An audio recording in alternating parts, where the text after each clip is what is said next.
Olá a todos, bem-vindos a mais um episódio do Projeto Os 230, desta vez numa sala diferente, na Sala Dona Maria, ainda aqui na Assembleia da República, com Lara Martinho, deputada do Partido Socialista. Muito bem-vinda. Muito obrigada pelo convite, Francisco.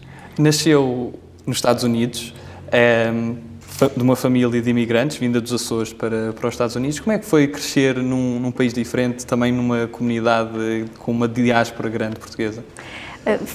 Eu tenho poucas recordações da minha infância nos Estados Unidos, porque vim com 5 anos, portanto tenho assim vagas ideias, mas estava inserida numa comunidade portuguesa, portanto nasci no Bedford, Massachusetts, que é uma grande comunidade portuguesa e uma grande comunidade açoriana naquela zona e, portanto, as memórias são sempre muito ligadas à família, umas breves memórias da escola primária, mas assim muito ténues. E depois aos 5 anos vai para a ilha onde eu também cresci desde os 5 anos, a Ilha Terceira nos Açores. O que é que se recorda mais também dessa vivência de infância nos Açores, mas especificamente da Ilha Terceira, a ilha onde ainda vive? Bem, foi uma boa surpresa saber que o Francisco também cresceu na Ilha Terceira. Eu tenho excelentes recordações da minha infância. Eu vivi a maior parte dos anos na freguesia de Santa Bárbara, que é uma freguesia rural, pequena, e, portanto, onde a proximidade familiar é sempre muito grande, tem um impacto sempre muito grande e, portanto, tenho também uma família grande, o que é sempre agradável e são boas recordações, sem dúvida. E há sem dúvida uma ligação entre os Açores e especificamente também a Ilha Terceira e os Estados Unidos. Como é que vê o potencial dessa relação, mesmo sabendo que, por exemplo, na base das Lajes neste momento há um efetivo americano muito menor do que existia? Eu vejo com um grande potencial. Eu acompanhei o processo agora, digamos, mais recente da redução dos norte-americanos na base das Lajes. Um processo muito difícil, com um impacto muito significativo em termos económicos e sociais, mas eu acho que nós temos de olhar também para as potencialidades que a região tem e os Açores têm uma posição geoestratégica fantástica que pode alavancar, pode projetar Portugal a nível internacional. E eu julgo que exemplos desse potencial são, de facto, a criação de recentes projetos, em particular na Ilha Terceira, com a instalação do Air Center, portanto, um centro de investigação internacional dedicado a áreas que são áreas de futuro, como o estudo da atmosfera, do mar, das alterações climáticas, ou até a criação do Atlantic Center, portanto, um centro ligado ao Atlântico e voltado para as questões da segurança, e hoje em dia nós sabemos que as questões ligadas à segurança marítima, em particular no Atlântico, mas também em outras regiões do mundo, são muito significativas e, portanto, há projetos nacionais com impacto internacional que estão a ser desenvolvidos na Ilha Terceira em particular, estes 2 casos, e eu acho que são bem demonstrativos do potencial que nós temos na nossa região. Ainda falando sobre a diáspora, e há pouco falávamos muito de que Portugal tem uma diáspora muito grande e às vezes não nos apercebemos disso. E sendo essa diáspora tão grande e tão dispersa, o que é que órgãos de soberania, como a própria Assembleia da República, podem fazer para integrar essas pessoas que também são portugueses, são cidadãos portugueses, mas que não vivem no nosso território? Acho que há diferentes áreas em que nós podemos cada vez mais aprofundar. Há o Conselho da Diáspora e, portanto, e nesse âmbito nós temos reuniões com os conselheiros e, portanto, temos sempre aqui uma interação também e, acima de tudo, vamos acompanhando as reivindicações que são feitas pela nossa diáspora.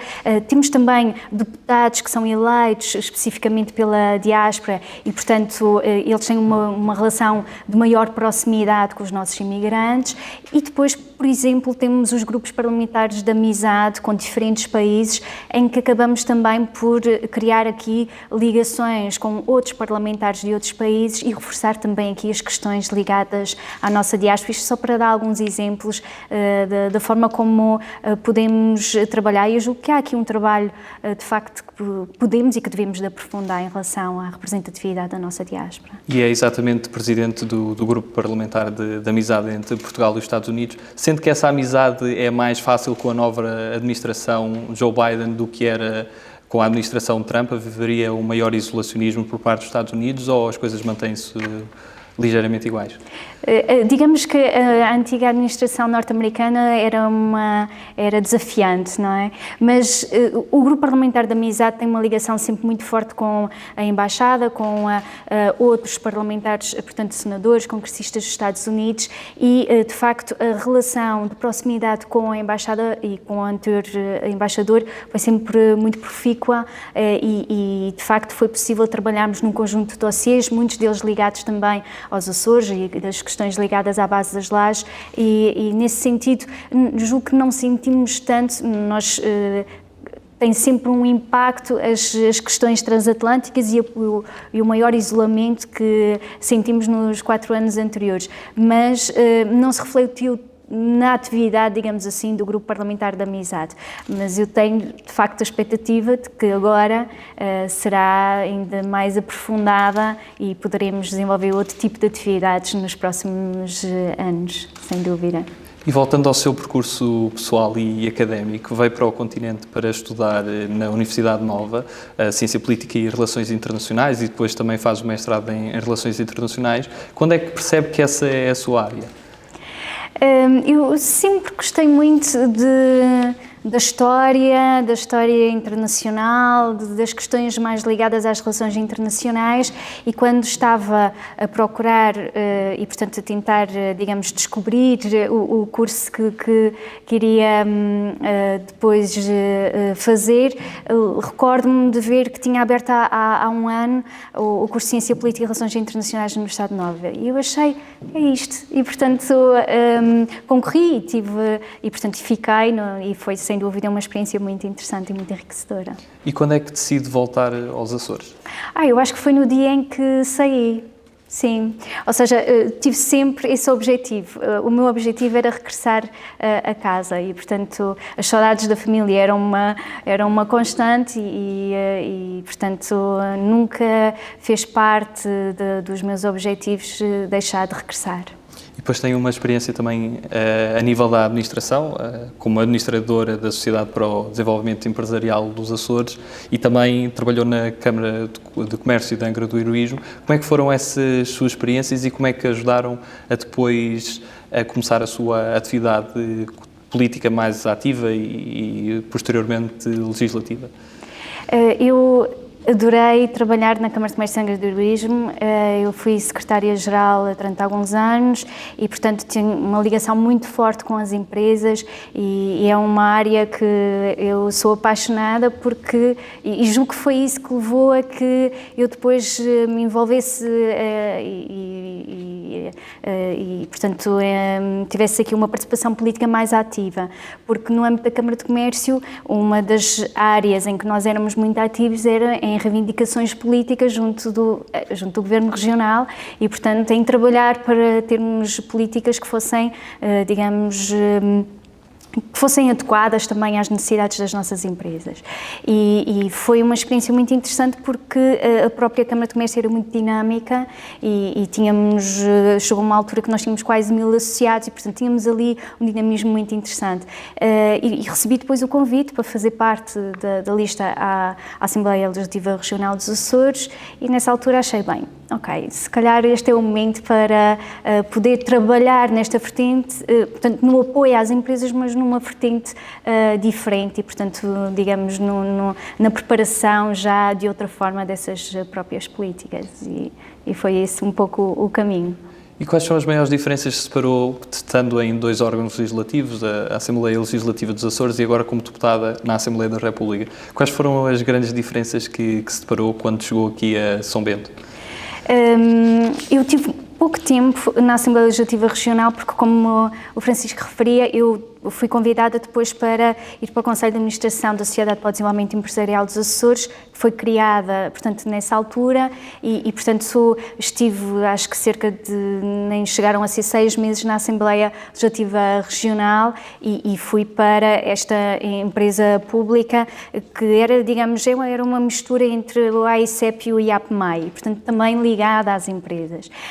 No pouco tempo que tive na Assembleia Legislativa Regional, nacional, tive com alguns dossiês ligados mais à vertente também económica, empresarial, e portanto foi uma experiência diferente, porque nós temos plenários regionais uma vez por mês, e aqui na Assembleia da República são todas as semanas, e portanto a intensidade, digamos assim, o facto de ter viagens semanais, porque eu regresso todos os fins de semana aos Açores, acho que foi das maiores mudanças. E depois a atividade aqui na Assembleia da República é de facto muito intensa, e eu fiquei envolvida num conjunto de áreas que também tornaram ainda mais intensa a atividade, e portanto diria que foi o estar mais longe de casa, por um lado, e depois toda a dinâmica e toda a variedade de temas em que tenho trabalhado ao longo destes anos. E aqui na Assembleia da República tem sim algum momento que a tenha marcado mais? Eu julgo que o início da anterior legislatura foi um momento muito marcante, e depois perceber também a diferença que nós, deputados dos Açores e da Madeira, podíamos trazer para as discussões aqui na Assembleia da República. Eu julgo que nestes últimos 5 anos houve, sem dúvida, uma mudança na relação com as regiões autónomas, e de forma particular no meu grupo parlamentar isso foi bastante evidente, e podermos colocar na agenda política nacional as questões regionais, acho que foi, sem dúvida, são sempre momentos muito interessantes e são sempre momentos muito marcantes. E no seu trabalho de comissão, uma das comissões que faz parte e que é membro é a Comissão de Defesa Nacional. E ultimamente tem-se falado muito da reforma da Defesa Nacional. Para quem não está tão a par dessa discussão, o que é que vai alterar, falando de Defesa Nacional e da sua lei? Sim, essa é uma das discussões que nós vamos ter aqui na Assembleia da República, em que tem havido também um conjunto de discussões públicas e de afirmações em relação a estas alterações. Acima de tudo, é uma alteração de continuidade com as reformas que já vinham de 2004, 2009, se não me falha a memória. Eu peço desculpa, 2009, 2014, agora assim é que está certo.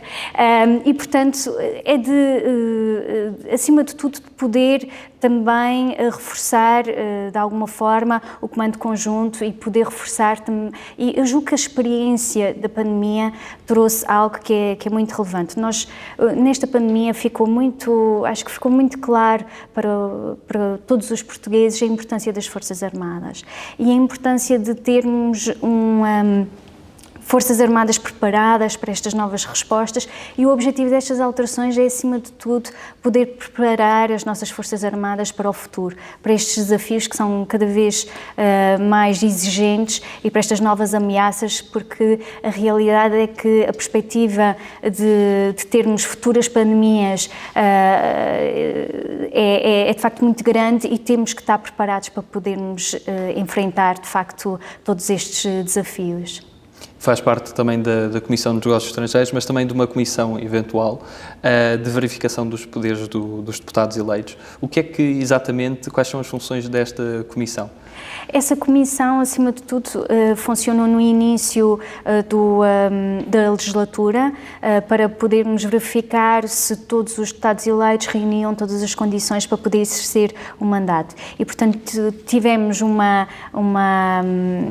reunião logo no início da sessão, em que foi feita portanto, a análise do relatório que continha as informações todas, e portanto foi um processo que é muito trabalhado também pelos próprios serviços da Assembleia, e portanto foi, acima de tudo, no início, para poder garantir que todos os deputados estavam em condições de poder exercer o seu mandato. E uma das coisas também nós pretendemos demonstrar no projeto, que falamos várias vezes, é que há sempre um respeito mútuo ou deverá existir um respeito mútuo entre deputados mesmo de várias bancadas.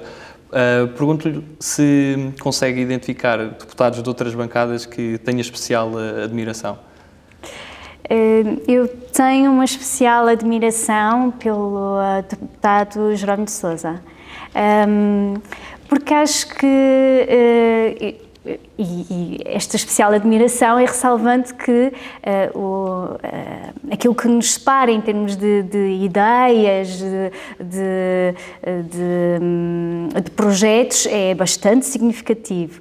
Mas eu admiro, de facto, a convicção, a persistência e os debates acima de tudo, os debates com o seu Primeiro-Ministro, em que o seu deputado Jerónimo de Sousa participa, são sempre muito interessantes, são sempre com muita força e eu acho isso extremamente interessante e, portanto, tenho uma grande admiração pelo seu deputado, sim, sem dúvida. Era aquele que eu... É claro que nós temos sempre imensos outros deputados com quem nos relacionamos muito bem, com quem gostamos e até de outras bancadas, mas julgo que sim. Passando agora à segunda parte da nossa entrevista, com perguntas ainda mais dinâmicas, nós começamos pelas nossas escolhas e a primeira escolha que lhe proponho é entre humildade e ambição. Humildade. Cães ou gatos? Cães. Sagres ou Superboc? Superboc. Barack Obama ou Hillary Clinton? Barack Obama. Queen ou ABBA? Ai, ABBA. ABBA? Sim. Praia da Vitória ou Angra do Heroísmo? Pois, é difícil, mas eu vivo em Angra, trato de ser Angra do Heroísmo. Estados Unidos ou China? Estados Unidos. Kennedy ou Lincoln? Kennedy. Alcatra ou cozido nas formas? Ai, Alcatra. José Cid ou Nelly Furtado? Nelly Furtado. Merkel ou Macron? Merkel. Qual foi a decisão mais difícil que já tomou na sua vida? Ai, uma pergunta difícil. Talvez ter de voltar a Lisboa, sim. Vitorino Mésio ou Sofia Mel Braine? Vitorino Mésio. Campo ou cidade? Campo. 230 ou 180? 230. Se pudesse convidar uma figura de preferência viva para almoçar, seja portuguesa ou não, quem é que seria essa pessoa com quem nunca teve essa oportunidade? Barack Obama. Barack Obama? Sim. E qual é que seria o prato principal? Bem, teria que ser Alcatra. E tem alguma figura histórica que a inspire?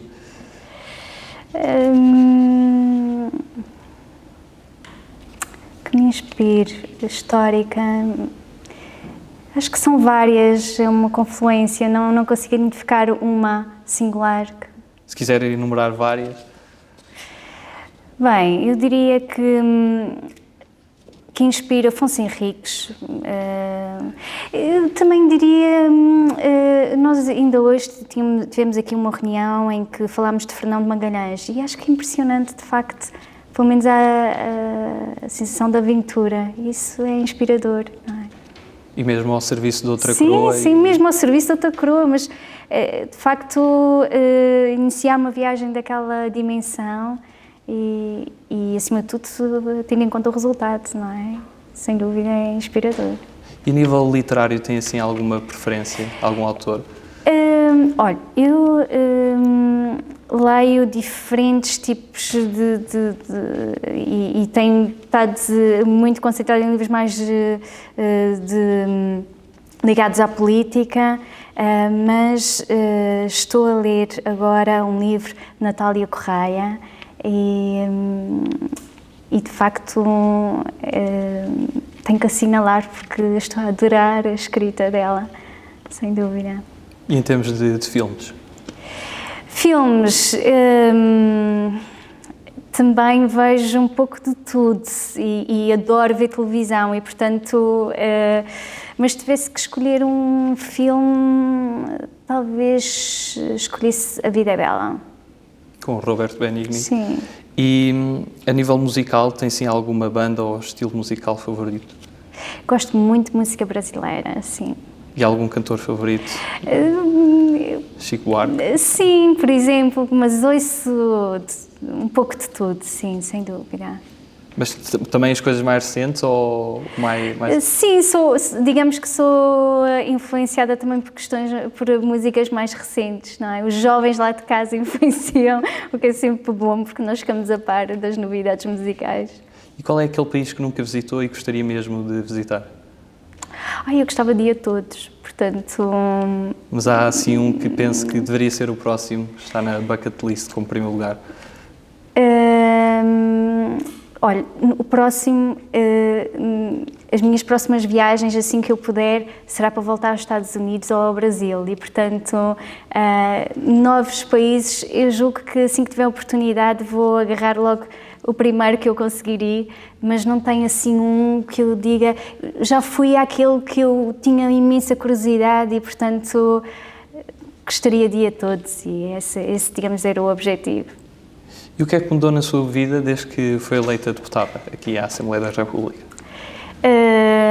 Estar mais longe da minha família, sem dúvida, sim. Passamos agora a um conjunto de palavras soltas e peço que me diga o que é que associa a estas palavras. A primeira palavra que escolhi foi autonomia. Açores. Corrupção.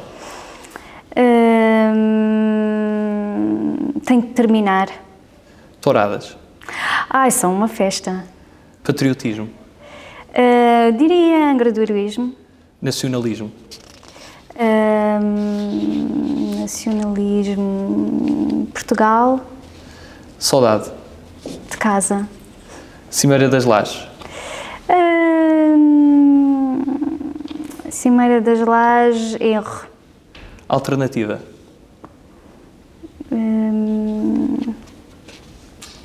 Alternativa. Bem. Isso é difícil. Alternativa.